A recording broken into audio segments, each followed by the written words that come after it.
4 చర్చిల వాళ్ళు ఈవిడ పట్ల అంత వ్యతిరేకతతో ఉన్నప్పటికీ కూడా ధర్మానికి కట్టుబడి దైవానికి కట్టుబడి అక్కడ నానా తిప్పలు పడి అక్కడ ఆవిడ కట్టింది గుడి. సో అటువంటి గుడిని కాపాడుతూ అటువంటి గుడిని మనం అభివృద్ధి చేసి మన ధర్మాన్ని రక్షించుకోవడానికి వచ్చిన అవకాశాన్ని, మన బాధ్యతను నిరూపించుకోవడానికి వచ్చినటువంటి అవకాశాన్ని వినియోగించుకుని మీరు సమయం ఇచ్చి వెళ్తూ ఉండండి. ఒకటి. రెండోది, మిగిలిన వాళ్ళని పంపించండి. 2, ఆర్థికంగా ఏం చేయాలి, ఇంకా ఏ విధంగా మనం ఏం చేయాలి, ఆ గుడిని ఇంకా పెద్దగా చక్కగా చేయడానికి మనం ప్రయత్నం చేయాలి.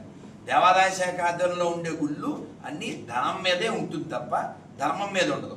ఇది ధర్మం కోసమే కట్టినటువంటి దైవానికి ఇచ్చిన గొప్ప బహుమతి అమ్మ వారు కట్టిన అమ్మ గుడి. ఇటువంటి తల్లిని మనం కాపాడుకోవాలి.